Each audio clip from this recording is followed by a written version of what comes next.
एक महिला बहुत ही धार्मिक थी और उसने नामदान भी लिया हुआ था और बहुत ज्यादा भजन सिमरन और सेवा भी करती थी। किसी को कभी गलत ना बोलना, सबसे प्रेम से मिलकर रहना उसकी आदत बन चुकी थी। वो सिर्फ एक चीज से दुखी थी कि उसका आदमी उसको रोज किसी न किसी बात पर लड़ाई झगड़ा करता था। उस आदमी ने उसे कई बार इतना मारा कि उसकी हड्डी भी टूट गई थी, लेकिन उस आदमी का रोज का काम था झगड़ा करना। उस महिला ने अपने गुरु महाराज से अर्ज की, कौन सी ऐसी भूल हो गई है महाराज मुझसे?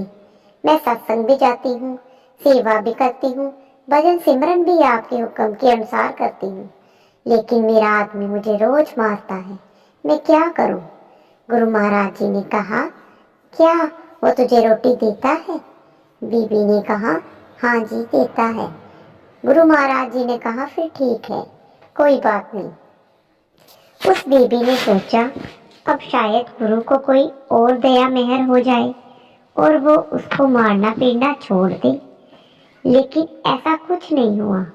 उसकी तो आदत बन गई थी रोज की अपने घर वाले की पिटाई करना। कुछ साल और निकल गए। उसने फिर महाराज जी से कहा कि मेरा आदमी मुझे रोज पीटता है, मेरा कसूर क्या है? गुरु महाराज जी ने फिर कहा, क्या वो तुझे रोटी देता है? उस बीबी ने कहा, हाँ जी देता है। तो महाराज जी ने कहा, फिर ठीक है, तुम अपने घर जाओ। बीबी बहुत निराश हुई। महाराज जी से कहा, ठीक है। वो घर आ गई, लेकिन उसके पति के स्वभाव का वैसा ही वैसा रहा, रोज उससे लड़ाई झगड़ा करना। वो महिला बहुत तंग आ गई। कुछ एक साल गुजरे, फिर गुरु महाराज जी के पास आई और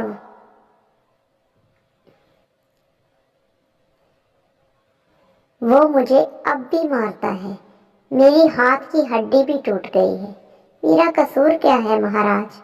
मैं सेवा भी करती हूँ, सिमरन भी करती हूँ, फिर भी मुझे जिंदगी में सुख क्यों नहीं मिल रहा?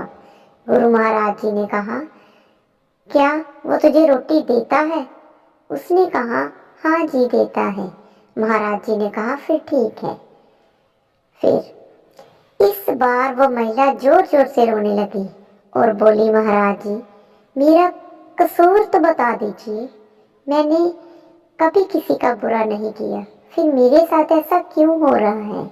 महाराज कुछ देर शांत हुए और फिर बोले, तेरा पति तेरे पिछले जन्म का तेरा बेटा था, तू उसकी सौतेली माँ थी, तू रोज उसको सुबह शाम मारा करती थी और उसको कई कई दिन तक भूखा रखती थी। शुक्र मना किस जन्म में वो तुझे रोटी दे रहा है। ये बात सुनकर वो एकदम चुप हो गई। गुरु महाराज जी ने कहा, बेटा जो कर्म तूने किए हैं उसका भुगतान तो तुम्हें अवश्य करना पड़ेगा ना। फिर उस महिला ने कभी महाराज जी से शिकायत नहीं की, क्योंकि वो सच्चाई जान गई थी। इसीलिए हमें भी कभी किसी का बुरा नहीं करना चाहिए, सबसे प्रेम के साथ रहना चाहिए। हमारी जिंदगी में जो कुछ हो रहा है सब हमारे कर्मों का लेखा जोखा है, जिसका हिसाब किताब तो हमें देना ही पड़ेगा। जय श्री हरि।